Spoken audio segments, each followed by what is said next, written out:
Before we get into today's episode, let me ask you something. Do you know what your current level of English really is? Understanding your level is crucial to tracking your progress and ensuring your hard work is paying off. That's why I've created a quick and easy English level test that you can take right now for free. Find out your level instantly. Just head to thebritishenglishpodcast.com/testme or check the link in the show notes.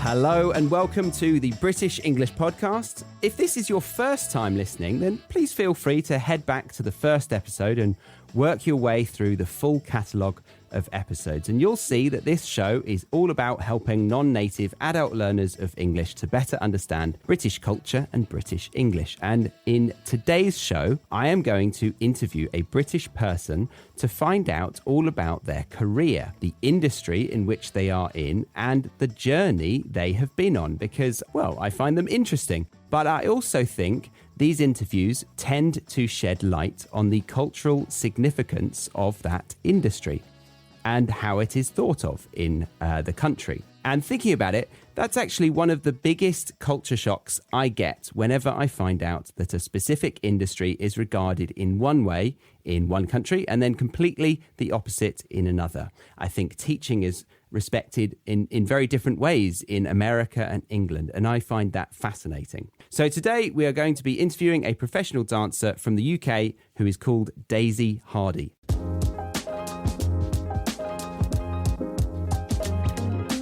Sorry to get all analytical on you for a second, but from seeing the statistics of what people listen to this show on, it is safe to say that you are most likely using Apple Podcasts, Spotify, or Google Podcasts, which means you could be missing out on the free worksheet for this specific episode, which teaches you at least 10 phrases totally free. And there's more, because upon getting access to this week's free worksheet, you actually unlock access to every single free worksheet I've ever made, which is well over 100 episodes. So that's 100 times 10. Let me do my calculations. Oh my God. You are losing out on learning a minimum of 1,000 phrases for free. I know. You're thinking, it won't be convenient though. I just want to open my podcast player, select the latest episode, and get on with my day. Well, I know that feeling all too well. So I went and built an app for this very reason. You can download the app, open the free worksheets, and listen to the latest podcast episode within 3 clicks. I tested it myself, meaning you can enjoy the episode whilst getting on with your day, and then when you hear a word you want to learn, unlock the phone, and there it is, right under the play button. It's amazing, and did I mention, completely free for you. It cost me a fair amount of money to build, so I'd love for you to use it. So yes, do us both a favour, pause this episode, download it right now, and enjoy the free worksheet that complements this very episode. To do that, open the show notes of this episode and click the relevant link, or open your device's app store, search the British English Podcast app, or BEP, that's B-E-P.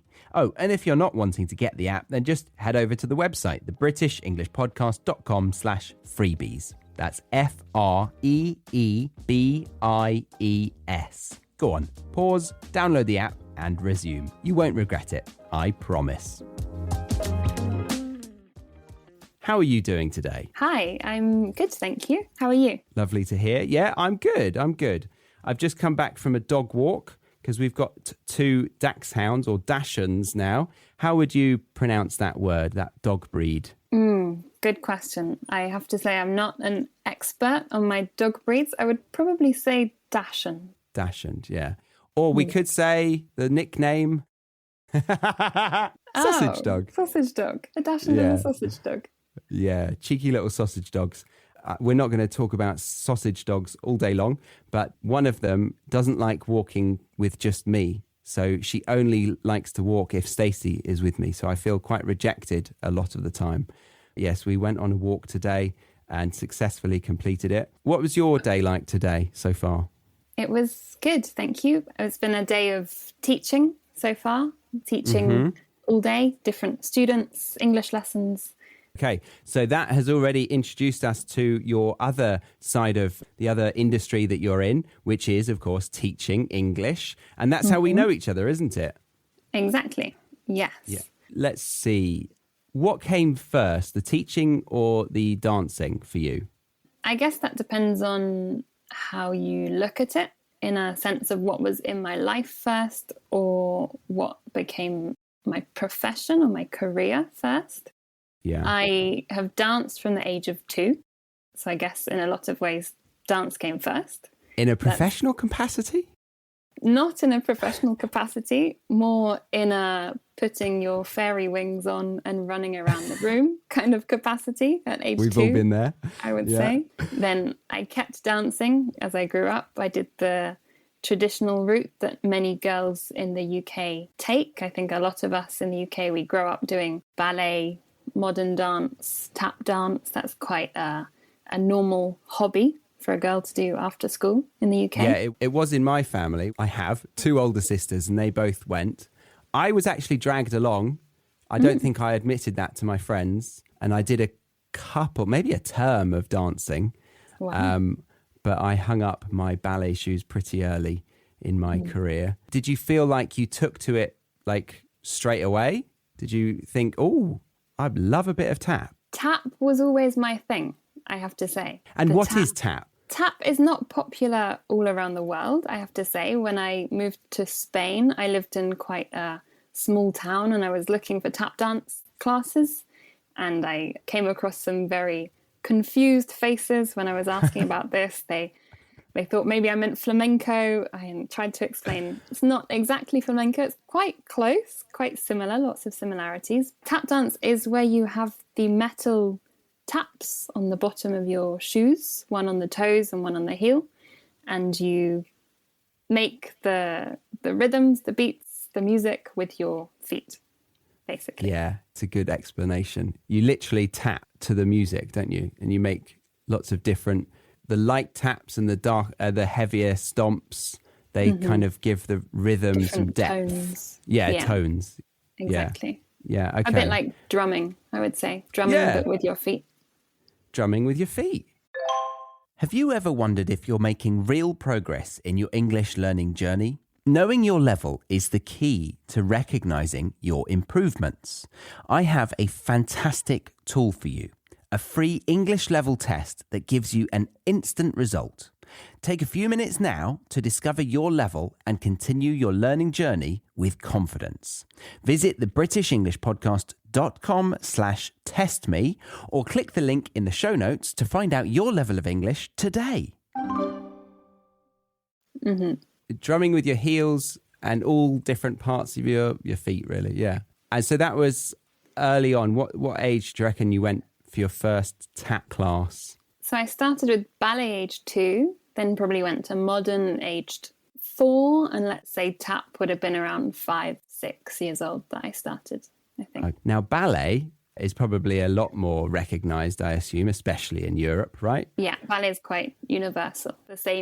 Even the same terms, the French terms that are used within a ballet class will be universal, no matter what country or language you're taking the class in. So that's, quite recognised in different places. Okay. So did you find a ballet group in Spain? I did, yes. Yeah, okay. I was looking for tap and I found a lot of ballet to the point where I have to put a disclaimer out there. I am not a ballerina. Ballet is, of course, a very technical dance.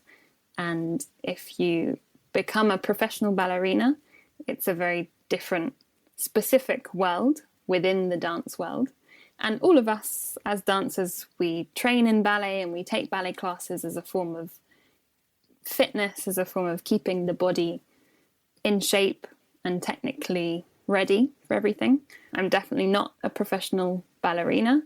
And yet when I was in Spain, because the focus out there was on ballet, somehow I ended up in the Christmas show doing a solo on point, which I have to say was not the highlight of my career. It was very stressful. but a unique experience. Wow. How many eyes would you say were on you then? Was it a huge audience? A couple of hundred, let's say. Okay.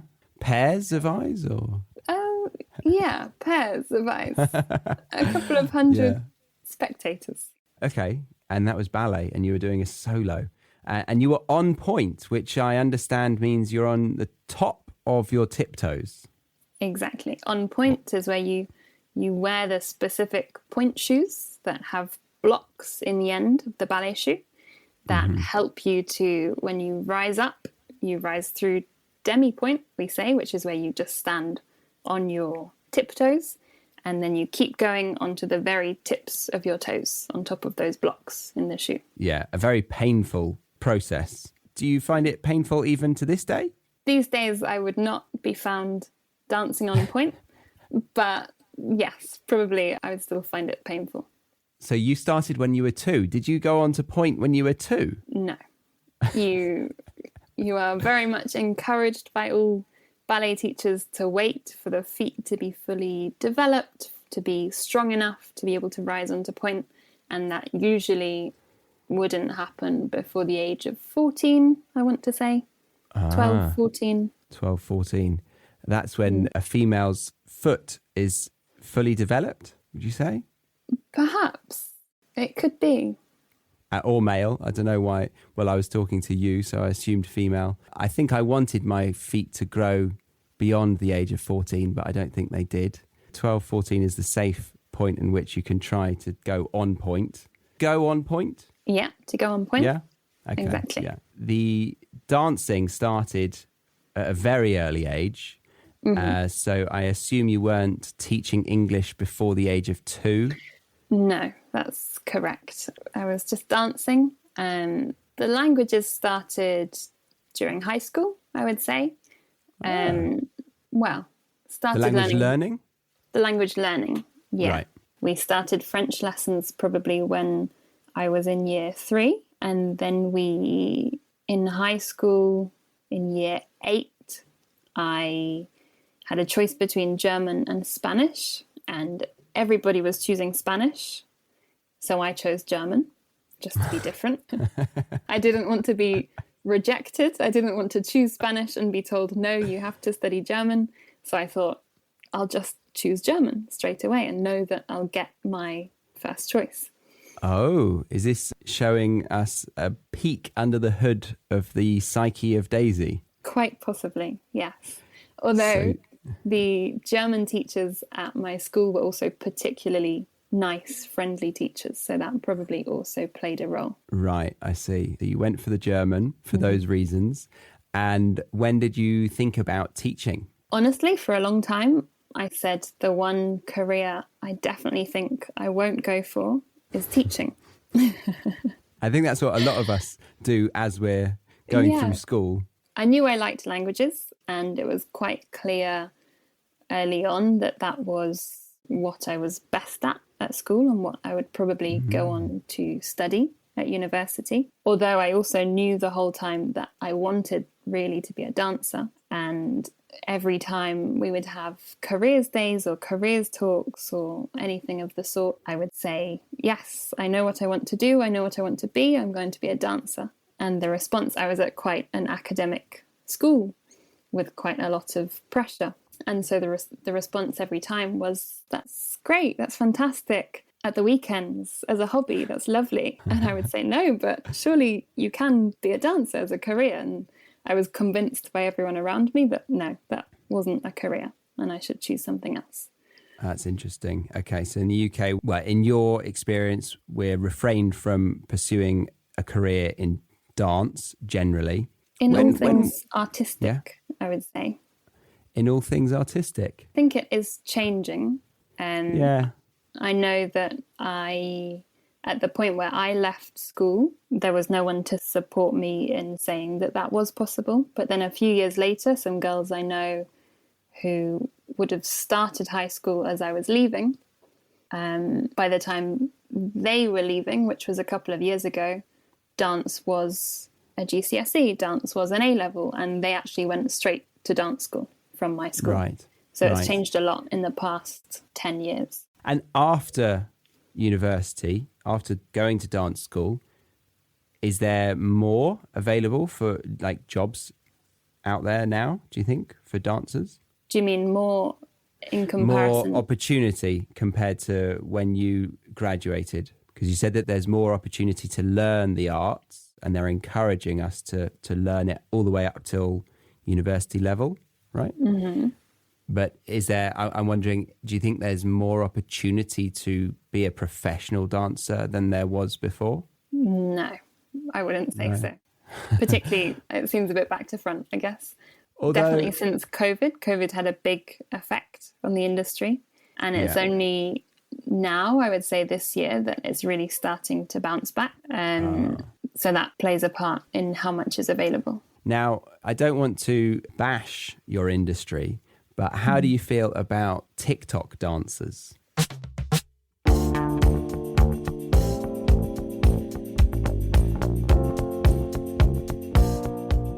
I just wanted to check in with you about something. Are you one of those language learners who often thinks, am I actually making any progress with my English? Is what I'm doing to study actually working for me? Or am I just wasting my precious time here? Well, if you think this way, then I'd like to encourage you to take action on this. Imagine how much more motivated you would be to put time and effort into your English studies if you knew that every time you studied, you would be guaranteed to be making significant progress. How much more satisfying would that be? So what do we need to do in order to find more clarity around this issue? Well, tracking your progress is a wonderful way to show evidence of your language skills having actually improved. And to track progress, the first thing you need to do is understand what level you are currently at. If you haven't taken a level assessment recently, then I highly recommend using my free test that will instantly tell you your level of English. Once you know this, you can start tracking your progress, which comes in many forms based on personal preference and your level of English. But that's a conversation for another time. For now, though, make sure you check your level of English with my free level checker, which is available over on thebritishenglishpodcast.com/freebies. That is thebritishenglishpodcast.com/FREEBIES, or find it in the show notes of this episode.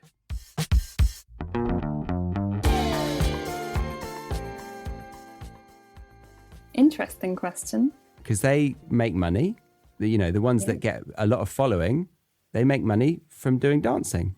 Mm-hmm. Is that legitimate in your opinion?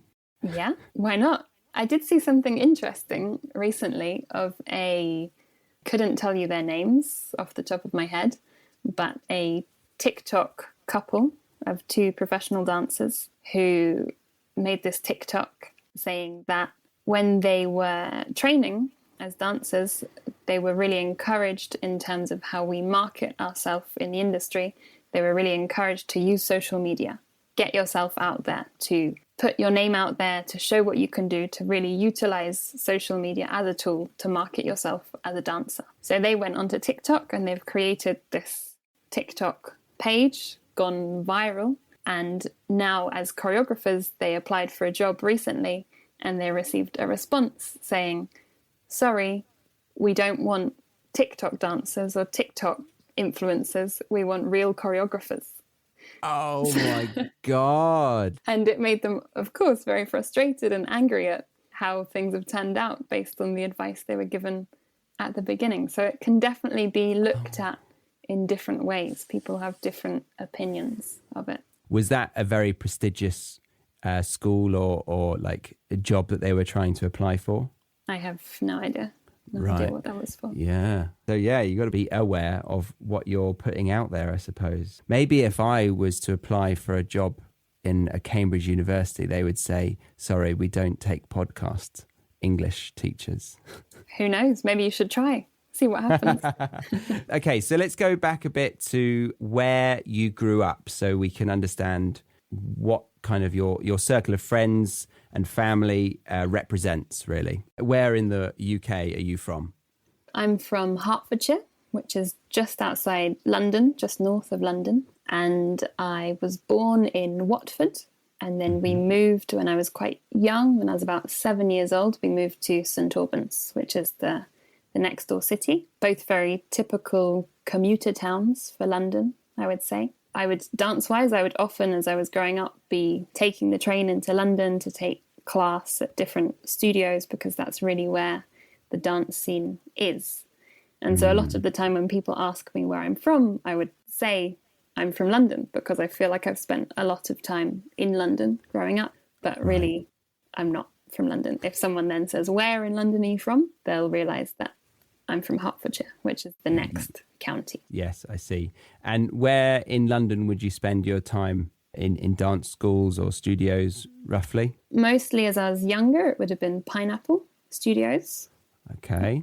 Covent Garden, a very famous studio, very historic. These days there are some modern ones that have come up more recently, like Bass Studios in Vauxhall, the Hub in East London. There are different places where you can go and take open classes. Okay, so you went there. You always wanted to dance when you were young. That was quite a popular thing in the UK. We've kind of mentioned that. For girls, what's the ratio, would you say, for girls and guys to dance early age? At an early age, it's almost 100% girls. Let's say maybe 95% girls. Okay. Often you'll find the one or maybe two boys in a local dance school. And so when I've grown up and I've gone out to dance school, I've gone into the industry, you speak to the guys in the industry, and whereas the girls will all say they started age 2, age 3, the guys have all started most commonly age 16, 17, 14, maybe at the youngest. It's quite common to start a lot later in life as a guy. And I think that comes purely from the stereotypes that a lot of them will say that they, a bit like I said, I didn't have the guidance at school to think dance was a career. They will say they often didn't have the guidance when they were younger that they could go to dance classes. They felt like they had to go to football, the traditional stereotypes. And I think it's a lot harder for a boy at a young age to make that choice to say, actually, I want to go to ballet or I want to go to some kind of dance class. Yeah, I understand. Do you think that means there's a difference in the level of skill and quality in the genders? Because a lot more girls have been training for 15, 16 more years, maybe 10 years, let's say, than the guys. They would have more time to put in, the drills and all of the essential things to have a really strong foundation within their skill set. What do you think? To an extent, yes. That's also evident because, of course, there are so many girls in the industry that it's such a saturated place to be trying to find work as a female dancer that no matter how strong your technique is and how good your base is, you'll always be fighting against so many other female dancers. Whereas the guys, they might not have that technical base because they started later on and they haven't got that same technical level. But because there are fewer guys, they get to where they want to be much quicker and much more easily. Right. If there was a career guidance staff talking to a male who said, I want to be a dancer, would they encourage them? Great. Like, yes, you'll get lovely. To the top. Go for it. Interesting. So let's go through that usual route beyond education, early education. So you go to extracurricular dance classes outside of school, from what I understand, for ages from 2 till 16. And then what would go next? What would happen after that? Yeah, for me, it was until 18. I was at the same school from age 4 to age 18. And I was also at the same extracurricular dance school from age 4 to 18. More or less the same routine for 14 years of my life growing up. Did you enjoy that? Actually, yes. I loved school. I loved dance. And I had a great time. Growing up, I did things like pantos as well at Christmas. Okay, well, that deserves another conversation for another time. Pantos, that's incredibly British, isn't it? Very but quickly, can you tell us what you mean? Panto is pantomime. It's a type of show at Christmas time that is based on traditional fairy tale stories, like, for example, Snow White, Cinderella, Peter Pan, Dick Whittington and his cat, for example. And yeah, it would be a kind of part comedy, part musical show, with singing, dancing, and usually some kind of big comedy character played by someone very famous. Maybe a Z-lister, Yes. or if you're lucky, a D-lister, who would play the Dame or the Joker in some way. Do you remember any of those D-listers that you were graced with on stage? I did Peter Pan with Tracy Beaker as Peter Pan. So that was Panto. So Panto became something that you would involve yourself in every year as of 16 plus, 18? It was Even actually younger. when I was younger. Panto tends to have the older dancers who would be 18 plus, and then you get, I think they were called the Panto Babes, where a local dance school would be kind of taken on, and within that dance school they would provide the little mini dancers to be on stage. And I Oh, was babes one of is those. in as young, not as in Yeah. like the other term. Okay, that makes more sense. As in yeah. young children. Yes. Babes. Exactly. So that was probably age 10, 12. So you're on the stage, and pantos can get pretty big. Like, I feel like some of the stages that I went to see pantos at had, I don't know, maybe even 1,000, 2,000 people sitting there watching. Around that. Yeah. Yeah. And exactly. did you feel comfortable with that many eyes on you, as I said earlier? Yeah, I loved it. And Yeah? actually, this came up the other day in a conversation with my mum, because at that age, it's up to the parents to be the backstage hands, to take turns to dress all in black and help usher the children on and off in the wings and help in the dressing rooms behind the scenes, etc. Right. So my mum got involved with some of that. And the other day, I don't know why we were talking about Panto, why it came up in conversation, but she mentioned a moment in the first Panto I did, I think, where she stood in the wings with me and I was about to go on stage, and it was before the show started, and she peeked out of the curtain and she saw all the audience sat there, which to me is the most exciting part of a show, that feeling in the wings before when it's about to start. And she said to me, "Oh my gosh, are you not terrified? Look, there are so many people. How can you go out there?" And I said, "No, Mummy, it's What a so terrible exciting." weather to say that. She said, "Are you scared?" But I guess she Yeah. asked me how I was feeling, or Yeah, I Oh. picked up on the wrong things. You said the contrary thing. You said, "No, I'm so excited, Mummy." yeah. Wow. Yeah, that says a lot. You're excited by the audience. You love all that. You want more of that. And did people compliment you on your coordination and your ability to dance well? Or did you have huge self-belief and you didn't need anyone to tell you that?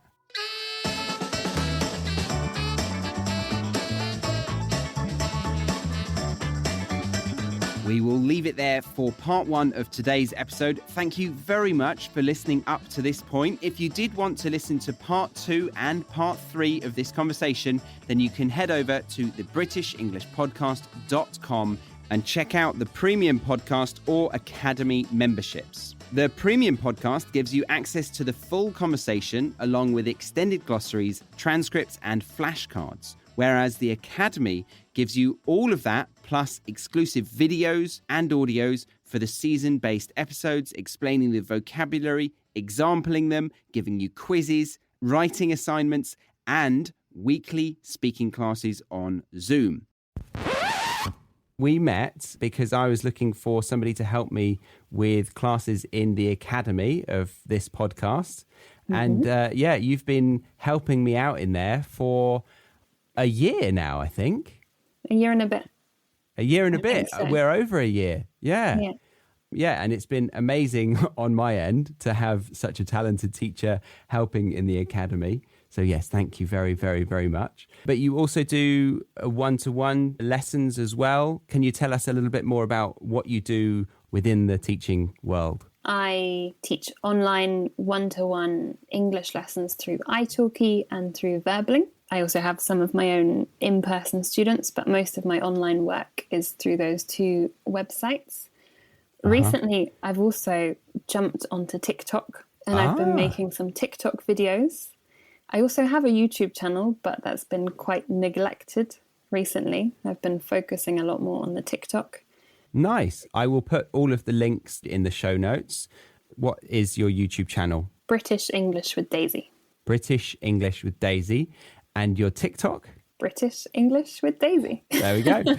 And yes, I would definitely recommend. You are incredibly patient. You bring a kind aura to the class, which encourages them to feel comfortable when making mistakes. And that encourages them to partake in conversation with you. Beautiful. I really, really enjoy it. Thank you very much for being part of the Academy.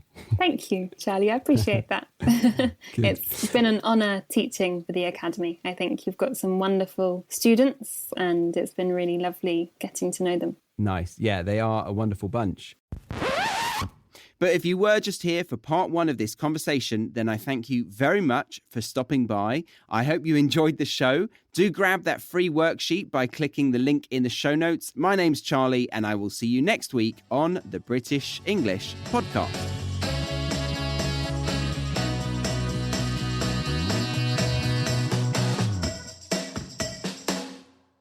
Thank you for listening to today's episode. Before you go, make sure you know where you stand in your English learning journey. I've created a free English level test that you can take right now to find out your exact level. It's quick, easy, and gives you instant results. Head to thebritishenglishpodcast.com/testme or check the link in the show notes. Because tracking your progress helps you stay on track. We can't use track twice, guys. No, let's do that again. Yep, we don't have time. Oh. All right, we'll just delete this last sentence then.